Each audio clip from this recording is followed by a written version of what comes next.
What if combining two distinct processes into a single moment could create magic? Imagine the first person who saw a Polaroid picture right after it was taken.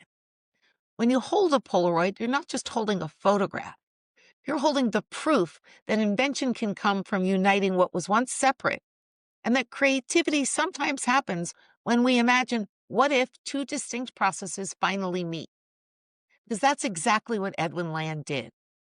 He joined the instant of capturing an image with the moment of seeing it. And in doing so, he turned chemistry, light, and time into magic you could hold in your hands. Even in this digital age, the Polaroid camera still exists. You can buy one today and still feel that small thrill. The click of the shutter, the hum of the rollers, the slow reveal of an image as it comes to life in your hand. It's as enchanting now as it was 8 decades ago. But when Edwin Land invented the Polaroid in the 1940s, the real innovation wasn't in the photograph. It was in what was reimagined through combination. This is the story of how one simple question, why can't I see it now, redefined photography and demonstrates how the what-if method can be used to reimagine how things are done, moving from reframing to rule-breaking, changing how value is delivered, then flipping assumptions and understanding the consequences. In 1943, Land was on vacation in Santa Fe with his 3-year-old daughter, Jennifer. He took her picture and she asked him the question that reframed an entire industry. Why can't I see the picture now? Photography had always been a two-stage system. Capture first, develop later. Waiting wasn't a flaw, it was a defining feature of how the system worked. But Land suddenly saw it differently. If you break the process down generically, it becomes a device that captures light, a chemical process that develops film, and a lab that is used to reveal the image. Each seemed essential, but only because they'd always been separate. Land's what-if question upended that assumption. What if the camera and the lab were combined? That single question broke every convention of photography. Film was meant to be fragile, handled in the darkness and processed by experts. Development required space, chemicals, and time. Land's team at Polaroid defied all that. They compressed the entire darkroom into a sealed packet of chemistry, layers of film and developer activated by rollers inside the camera. It was pure genius. It was SCAMPER thinking in action.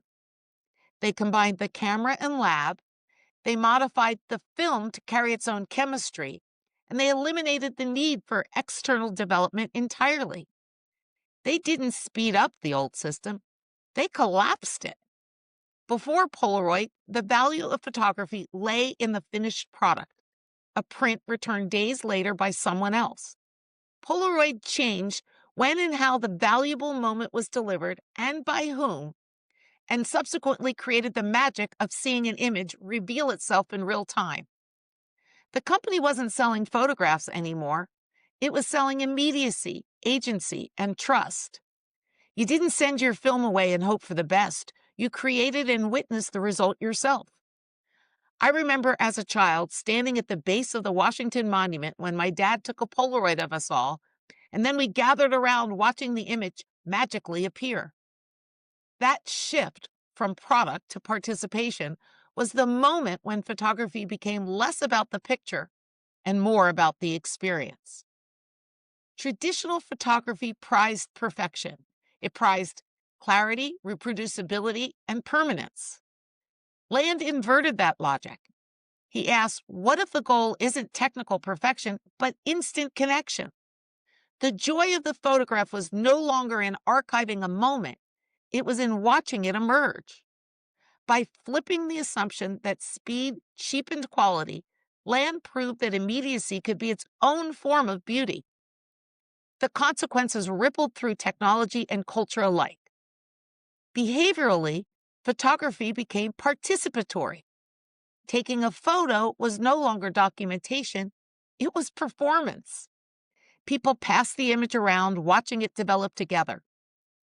The camera became a social catalyst. Culturally, Polaroid democratized creativity. It gave families the power to capture and share memories instantly. It became both a creative tool and an emotional artifact. Even today, in a world where every phone camera is instant, the Polaroid still exists, with recent models selling for $100 to $150 at Best Buy and Amazon.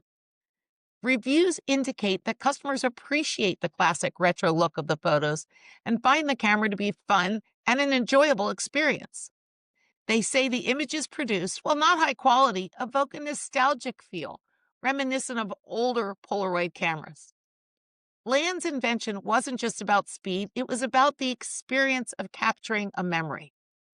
The photograph existed entirely in your hands. So when you hold a Polaroid, you're not just holding a picture, you're holding proof that invention can come from uniting what was once apart, and that creativity sometimes happens in the space where two distinct processes finally meet. That's what Edwin Land did, and in doing so, he turned technology into magic you could hold in your hand.